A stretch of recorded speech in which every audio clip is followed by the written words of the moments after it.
Prepare for a fusion of knowledge and exhilaration where education and excitement collide.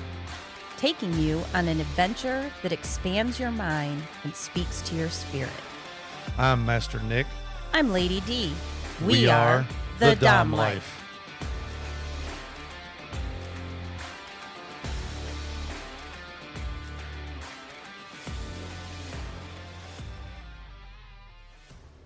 This podcast contains sexually explicit topics and adult content. It is intended for listeners 18 and older. The opinions expressed in this podcast are ours alone, based on our personal thoughts, feelings, and experiences. We understand that others may have different opinions and experiences, and we respect that. We would love to hear from you. You can reach out to us at www.thedomlife.com.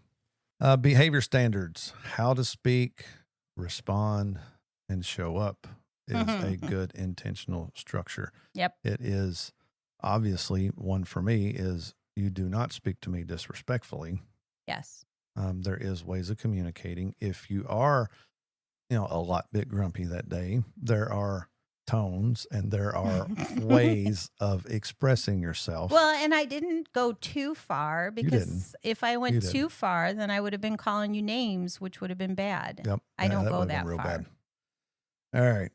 Let's see here. Leadership is shown through clarity and follow through. That is how you lead. Yep. Structure reduces confusion, not freedom. You do not obviously want to take away the freedoms of your submissives. They are you are allowed to live your life how you want to live. However, we do have the structure that reduces confusion for that spells out how things need to be. Going back to the morning note, you have complete freedom in that note. There is not a subject. There is not anything that has to be in that note. That note can be how you're feeling that day, how you slept that night, maybe something you're looking forward to that day or through the week, or maybe we had really good sex and I tell them all about it in the morning. Yeah. Maybe I'd done something that really got to you, got you turned on that I'm not aware about. Hey, it's a little reminder. I really enjoyed this. So, you have the freedom of what contains it. Maybe you're mad and pissed off at me that fucking morning because you didn't have really good sex the night before. And therefore there is your freedom to put it in that note. I wouldn't typically do that to you, do I? No, we haven't had that note yet. No, because I think it would be better to do that in person, although there have been notes that were not as pleasant for you to read. Yes, there was. There has been some throughout the years. I think that what structure does for me is it creates emotional safety and trust. Right. I recognize and understand what our world looks like.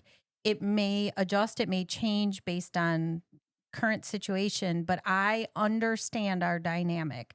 The way I can understand it is because we have created this structure. Right. We've created rituals which help keep me in the same mindset.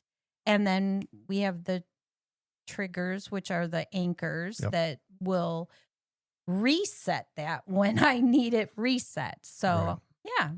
And it reduces my anxiety, which I do have anxiety. I have more anxiety now than before. No way. What? I might be a little bit of an anxiety person. Yeah, it's gotten a little more a little since, more. Yeah. I yelled at him when driving too. Not yelled at him. I'm like, why are you so close to this car? Because they were driving really stupid. I get that, but you're scaring me. I don't care about them. I care about me. And you're scaring me. Mm-hmm. See, my anxiety. I have anxiety now. Tell me how to reduce the anxiety. Well, all right. Difference between structure. Orgasms. Yeah. Well, that was doctor prescribed. So it was. Shush. Just saying. I have the best doctor. She's amazing. So let's go in a little bit more. I can't believe you threw that out there. You're welcome. For, just in case there's other submissives out there that, are struggling, go to your doctor, see if they can't prescribe orgasms. What she prescribed it's a miracle drug. May not have been orgasms. I took it that way. He did, but I was specifically told that my nerves are overreacting. the area that broke was my pelvic bone. So the nerves in my pelvic region are overreacting. And the way to get overactive nerves is you interrupt that signal. The way you interrupt that signal is rubbing it, using a vibrator on it. And this came directly from the doctor to Master Nick. Yep. And when you talk about when you say the pelvic region, I'm thinking of the orgasm center, and you need a constant rubbing. And the way you demonstrated it was very, very fast rubbing. And there you go. Give me a countdown from 5, please. Life is good. All right, let's talk about the difference between structure and micromanagement. The difference comes down to intent, flexibility, and trust.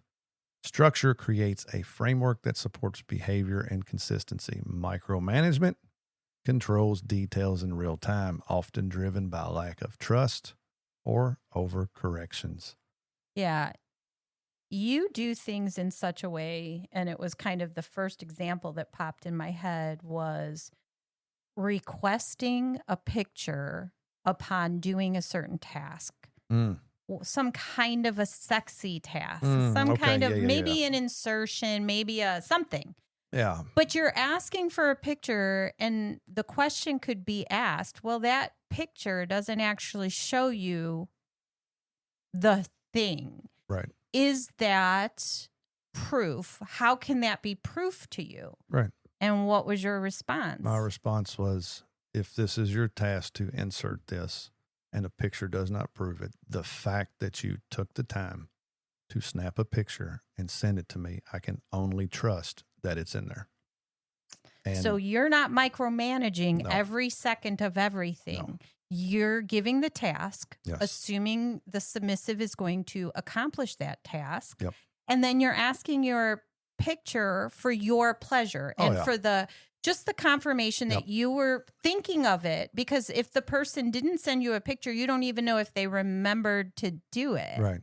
You're just trying to trigger that memory and Correct. say, hey. And that was one of the first things that how I do things is, and that's the good thing with me about BDSM and vanilla relationships.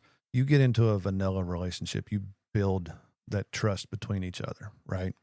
And this was one of the things that I said to her in the beginning is during all of this, during the tasks, during the rules, the fact I don't see you every day, I can't see you doing these tasks. I'm not going to ask for photo proof. For every little thing you've done? For every task that I assign you, I don't want proof. Here's the deal. You have 100% of my trust that if you say they're done, I trust they are done. Because I know in the end, if you're lying about it, eventually it'll come up. It'll come up and I'll find out. And when that trust is gone, it's gone. There is no more dynamic. So it is okay to say I did not accomplish the task. Correct. It is not okay to lie and say I did it when you didn't, because lies always rise to the top. They will always come out. All right. How to adjust structure as the dynamic evolves. We are dealing with this. We are dealing with this. We are still dealing it with us. Our structure evolves annually, whatever. You're such a big kid sometimes. Yeah, I know it. But yes, as you evolve, as you grow, as you learn new things, as you sharpen your skills, it is good to reevaluate and readjust. We are adjusting structure at this point.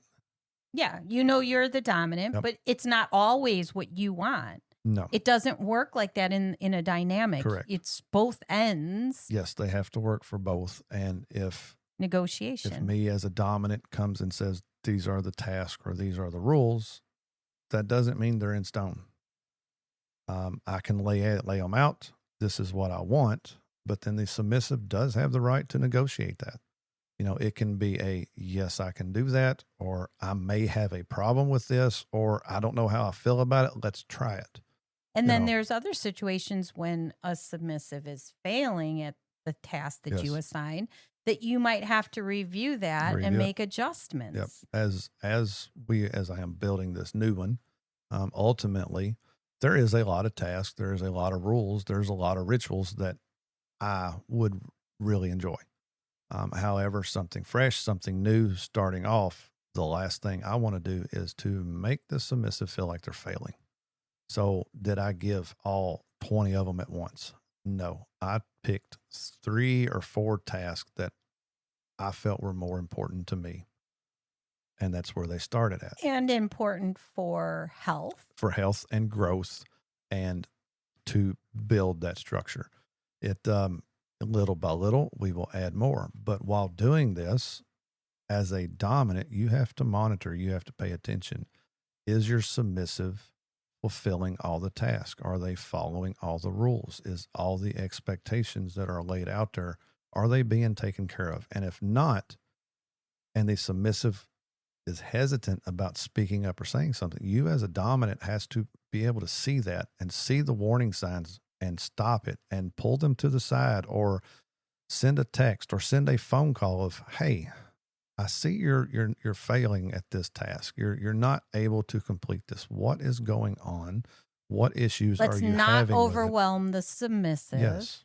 And you need to then take control back. Correct. Because you're the dominant. And sometimes the submissive's job is to please their dominant. Yep. So even if I'm going to fail at the task, I'm going to be like, I'm going to do it. I'm going to do it. I'll do it. It'll get done. And then when it doesn't get done, I feel bad. You're upset because I told you. Right. So you need to then look at it as a dom, readdress it, and figure it out. So when you see that, it is time to say, however, I am going to plug a note in right here, and I'm going to say, you're still drinking your 2 bottles of water a day.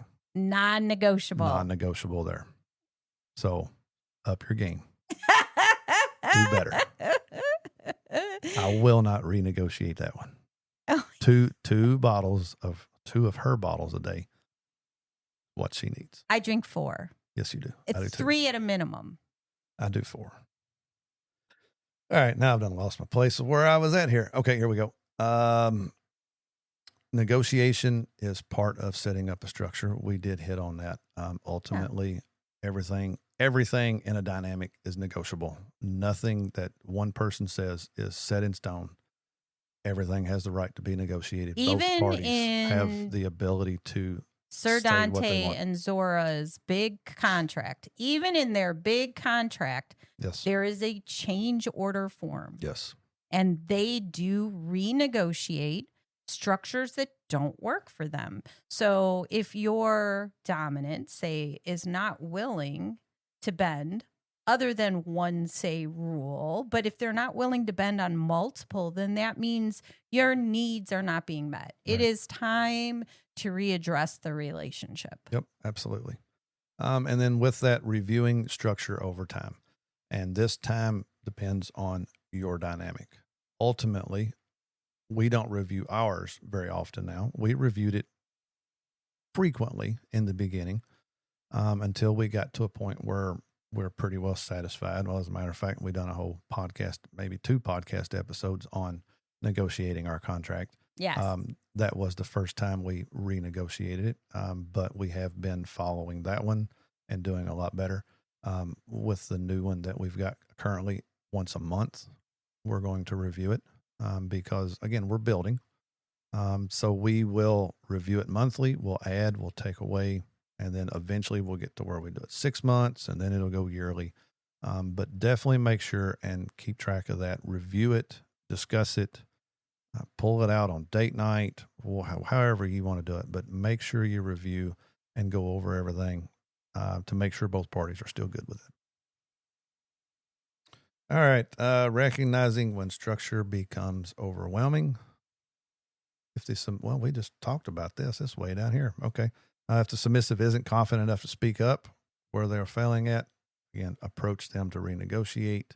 The last thing I want is for anybody to feel like they are failing, because that is not the job of a dominant, is to make anybody feel like they fail at what they're supposed to do.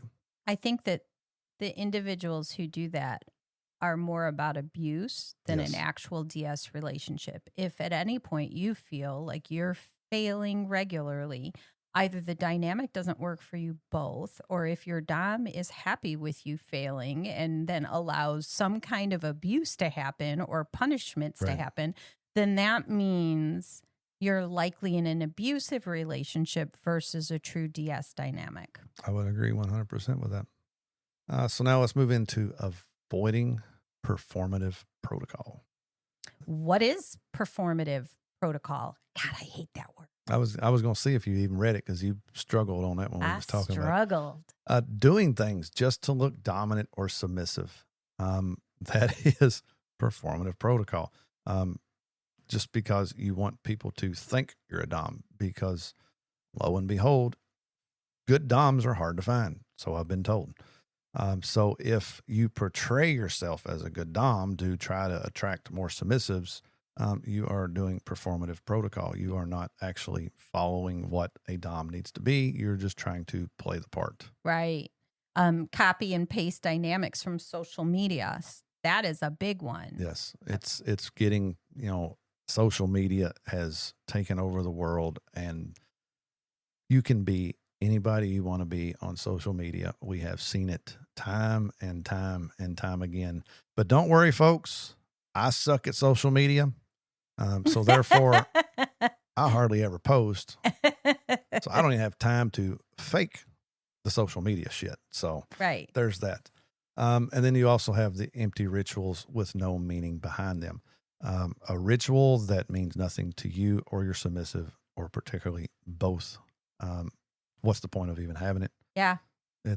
If it's because somebody else does it and that's what you do when you're in a DS relationship, you're doing it wrong. Yep. You're doing it wrong. Common examples: overly formal language that feels unnatural. And I can honestly say I don't have a problem with that, because I don't know that formal language. Most of my stuff, you have to go behind me and make it actually turn into English. No, you do not. Stop it. But it's like a lot of my jibber jabber. If Master Nick is very natural for me to call you, but as a dom, you do not require anybody else to call you Master Nick. I don't expect anybody to call me that. Right. That is just, and a lot of people do because we use it through the podcast, and that's how they, some people get to know us and have met us. And so they'll say it as less of a title as a name, a public name. Right. But you don't even require your current new, beautiful, submissive to call you Master Nick. I do not. Again, that was the name that you came up with in the very beginning. We was working on names, what to be called. I didn't really know what I wanted, and then you said, "Well, I kind of mastered your body," and that's where I've got most of the time. A master has a slave. You are not my slave. Nope. I do not want a slave. Correct. But it was your mindset of how I made you feel. Plus, I use sir so much, and I use sir with you, but sir is such a go-to for me because of my roles and position that it's not differentiating your title to me, your dominance to me. So master became it. And I've even done it in demonstrations while at the club. Whenever we're doing something, I'm Master Nick. No, you don't have to call me Master Nick. Call me Mr. Nick. Call me Nick. I don't give a shit what you call me. But come to me if you have questions. Right. So I don't know if that's where it came from, but yes, I am also Mr. Nick now. Yes. And I do require from her either a Mr. Nick or a sir. So yes, that. And that's not like, again, we're talking, excessive, like another area is excessive rules with no purpose. This has a purpose, showing respect. Yes.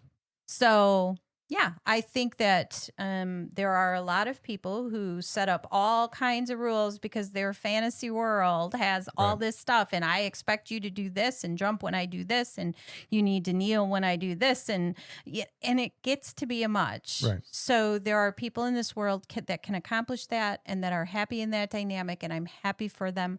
I'm not one of them. Yeah, so I'm not either. If I'm going to have you do something, it's going to mean something to it. And then public displays that don't match private reality.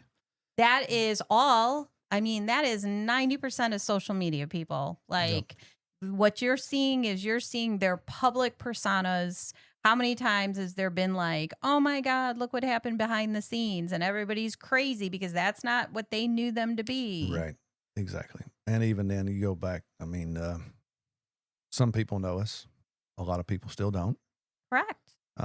But what you see with us is what you get. We come on here to do this podcast. We're not trying to be somebody we're not. No. We are trying to be somebody that's educational, that helps people find their paths down this dynamic.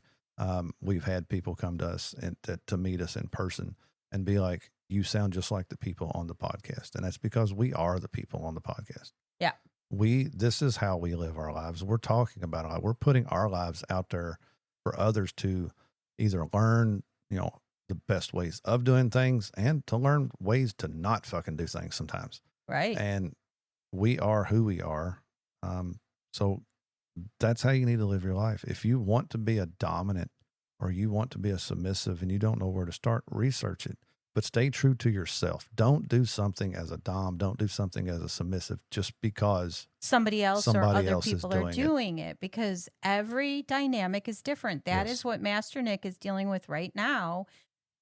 It's not cookie cutter. And what I like and what I enjoy is not going to be what somebody else. Right. And if the dom can't change their mindset and say, this is a unique individual person, not a cookie cutter stamp, then they're not doing it right for each of the people that they interact with. Exactly. And also things to keep in mind, if it doesn't serve the dynamic, it's noise. Get it the fuck out of there. It does not belong. If it serves nothing, no purpose, no meaning, anything, get rid of it. With regards to the performative protocol, same thing, authenticity versus aesthetic. But I had to disagree on this point. And it's like, I agree that authenticity is important. And I agree that we have to be authentic to ourselves, to our dynamic, to who we are as people. But we're also public figures. What? Kinda. Maybe a little bit. And we have to maintain a sense of that aesthetic or image in public. We have to be.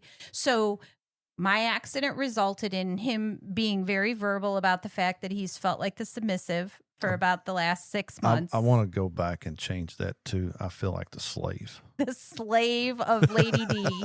I love it.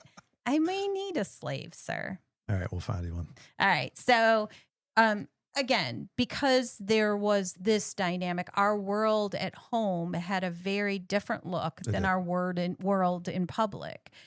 I still respected our dynamic, but it was really hard to do so in our daily life because I needed help all the time. Yep. But when we were out in public for anything, I made sure I maintained the decorum, the dynamic that we had. Okay. I was going to say, using that one word, we're going back to that fancy language we were just talking about. Decorum. Yeah. And so, just to elaborate on that a little bit, I mean, it's one thing. And again, to me, it goes back to just being a good dom, and my opinion only. But I have seen a meme. I think I've talked about the meme. It shows the man kneeling in front of a woman, fixing her shoes. And I forget word for word what it was, but it says, a dominant is never too dominant to fix his submissive shoes. She's dolled up in a dress and obviously having issues with her shoes. And so what is a dom going to do? Dom going to say, fucking hate it before you fix it? No. A good dom is going to say, stop. I'll fucking take care of this. Right. For you in the kitchen, Lord forbid if I have to fucking cook us, we thought the psycho diet was bad. If I have to start cooking, we're going to starve to death and die. So you would be in the kitchen, and I would hear it. I just wouldn't respond, but you would be like, hey, I need this. Get me this. Grab me that. I need this. There wasn't a, sir, can you? Sir, do you mind? I'm working way better at that. Right. But in the moment, you've got 15 things going on. Something's going to burn. I'm not going to have food to put in my belly, and then I'll really be pissed off. So in those moments, I overlook that. It's not the fact that I know you're not being disrespectful.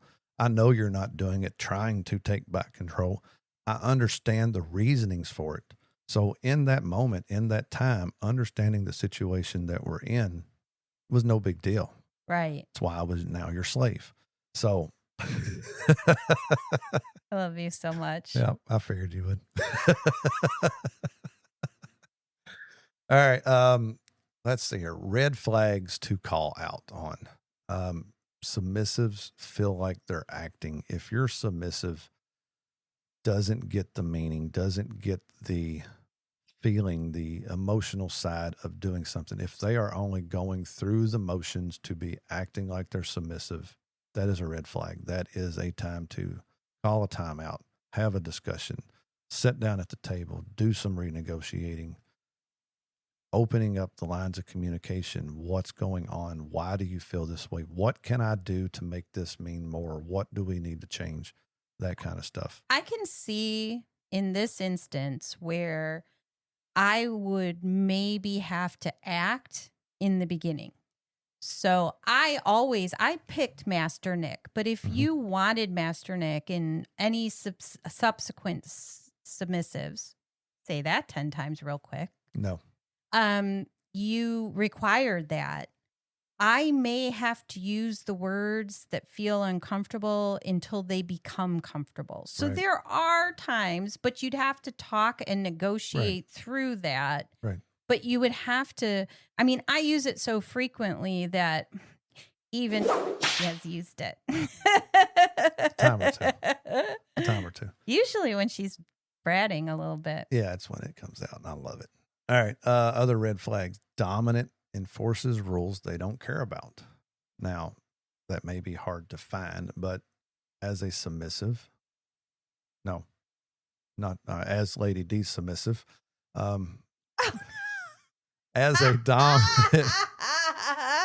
Oh my God, my brain just went 3 different ways. That was amazing. Yeah, Do not cut that out, please, sir. I cut my fuck up, called it right as it happened.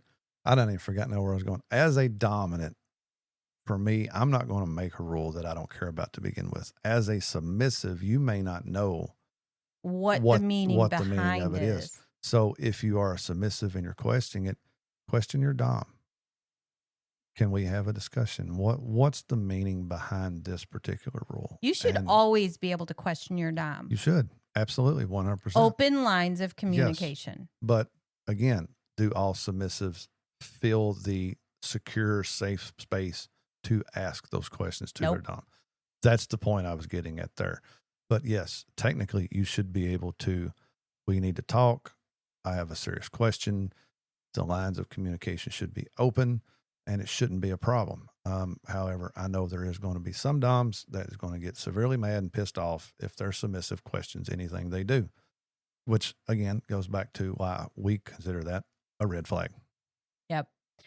Rituals that cause stress instead of grounding. Yes. So if you're giving me tasks, like I could not do the phone call one. Right. That caused me stress because I knew that I had to figure out a way and I just kept failing at it. So if there is one, then maybe it's time to negotiate. If they're not willing to negotiate and all they want is to have your stress, that is a bad dom. Yep. That's what we consider one. All right. Let's see. Building rituals that actually matter, and then how to create meaningful rituals. Well, first off, ask, what does this add to us? If it adds nothing, it's noise. You need to remove it. If it is satisfying only one side of the dynamic, is it worth it? Maybe it's time to renegotiate. Maybe it's time to express why it's important for that person. Ultimately, if there was something that my submissive wanted as a task or wanted as a ritual that made them feel good, if I didn't get nothing out of it, but understanding what reasoning I would do my best to try to accommodate it. And I would hope it would be vice versa. You know, if I come to you and say, hey, I want to start doing this and you just don't get it, or why are we doing that? Or I want to negotiate that.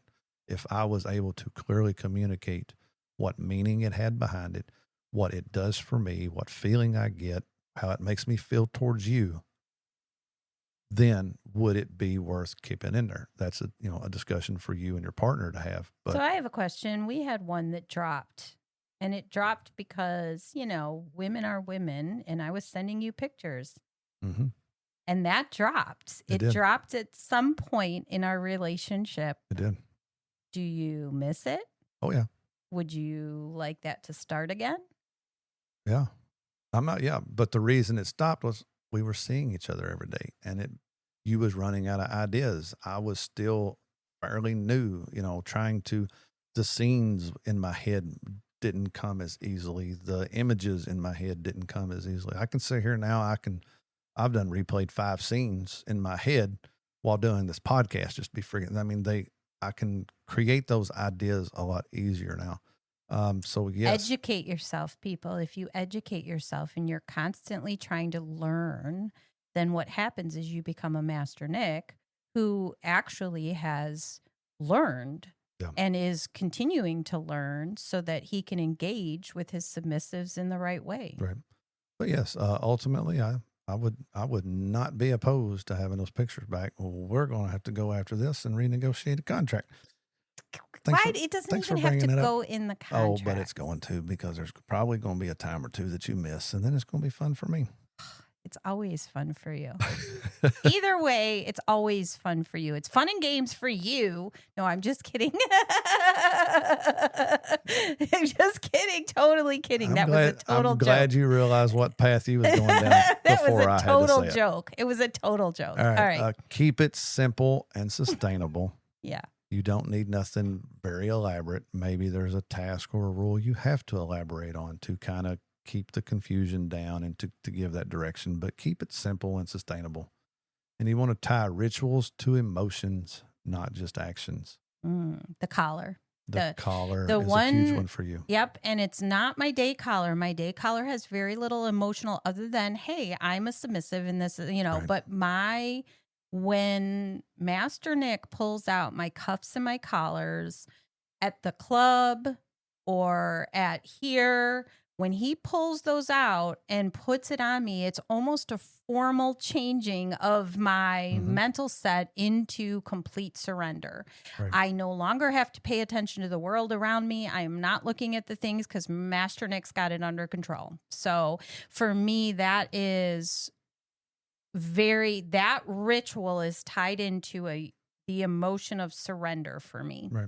And then for me, so the morning note, that's what ties my emotions into it, because although we talk, we text, we have phone calls, we see each other, we do this every day.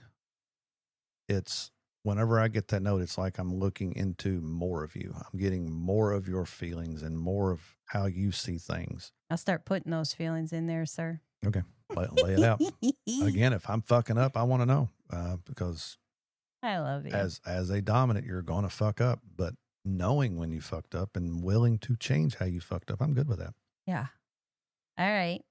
So, practical steps of implementing this. Yeah. Right off the bat, right out of the gate, you need at least 52 rules and 75 tasks. Oh, no, sir. No, you want to start small and build. You want to start with 1 to 2 anchors. You want to build it slowly, and you want to test and adjust. Again, talking about it may sound great. Once you implement it, you may start seeing issues. If your submissive is having issues and is willing to say, I don't know that I can do this, then it's time to renegotiate. If they can't say it, you still have to monitor it. You have to watch it. I will drop a plug in for this. I am by no means affiliated with this company, and I am not getting paid for it. However, Obedience app, if you want to pay for this spot on our podcast, feel free to reach out to me at www.thedomlife.com. But there is an app. It is called Obedience app. And I do know Sir Dante and Zora use the Obedience app. And I have implemented the Obedience app now. And that is a great place to put. You can start your task. You can start punishments. You can set rewards. There is a notes section. I know our first trip to the club, I was asked, what are my expectations from you? So I made a list. I sent her those expectations. She was able to copy it and paste it into the Obedience app where everything is in there. One of her newest tasks that we just added is to post her work schedule. So there's a lot of, this Obedience app does a lot. You can put your rules, you can put your fantasies, you can put bucket lists, you can put hard limits, soft limits. Everything for your dynamic can go into this app. It's in one place. It's easy to find. It's easy to access. It is paid. Yeah. Well, you do got to pay for it. And again, Obedience app, www.domlife.com. That was a good plug. I'm just saying it was because, All right. So rituals are about connection, not control for the sake of control. Mm-hmm. So you're not setting up all these things like every time you leave the house, send me a message because I need control. You're saying it would be peace of mind if you send this to me. It is important for our dynamic that I know where you're at for your safety and for my peace of mind. Right. There are people that are very controlling mm-hmm. and they take it to an extreme. You cannot use your phone. This is not what this is about. No, it's not what we're talking about, but there is dynamics. Let's go back to one of Zora's first ones. I mean, her dominant knew how long it took from point A to point B, and she was like on a time limit, but she enjoyed that. Not everybody would enjoy that. Right. But because she enjoyed it, right. And then it was easier for her. It was something that was agreed upon and not, I need this control for the sake of control. Yeah. No, she could have negotiated that and gotten out of it, I would hope. I don't know. I can't speak for them. But yes, obviously, don't be controlling just because it's what you want. It has to be negotiated. It has to be agreed upon. Absolutely. And then the strongest dynamics are built on consistency and intention. You got to stay consistent. Got to be intentional with your task, with your rules, with everything that you lay out there. Can't be a cookie cutter. It can't be a cookie cutter. All right. And that is the end of this podcast. And again, I love doing this one, not only because it was information that needed to be given, but the fact that this is what we're dealing with right now. And it, building something new, coming up with different adjusting things. Something existing. Right. Adjusting it's both existing. Ways. Yes. That's what I'm saying. So this is what we're living. I am living both sides of this right now. So it is definitely a good topic. Come back next week. We are going to have another great topic for you. But before we leave, I'm going to ask you, what rituals do you have that actually matter in your dynamic? And do you have any that you have realized that do not matter? Especially since you've listened to this podcast. Yep. We want to know. Send us a message. Can't wait to see you all. Have a great week. Please follow, like, and share our podcast. Make sure to visit thedomlife.com, where you can find pictures and other details about the Dom Life podcast. And through the Contact Us button, you can ask questions or provide recommendations for future episodes. We want to explore your kink too. Be sure to check out upcoming events to see where our adventures are taking us and our photo gallery to where we've been. Thank you for joining us on this journey. We hope you had fun listening and learning with us. Till next time, keep calm and remember your safe word. Red, red, red.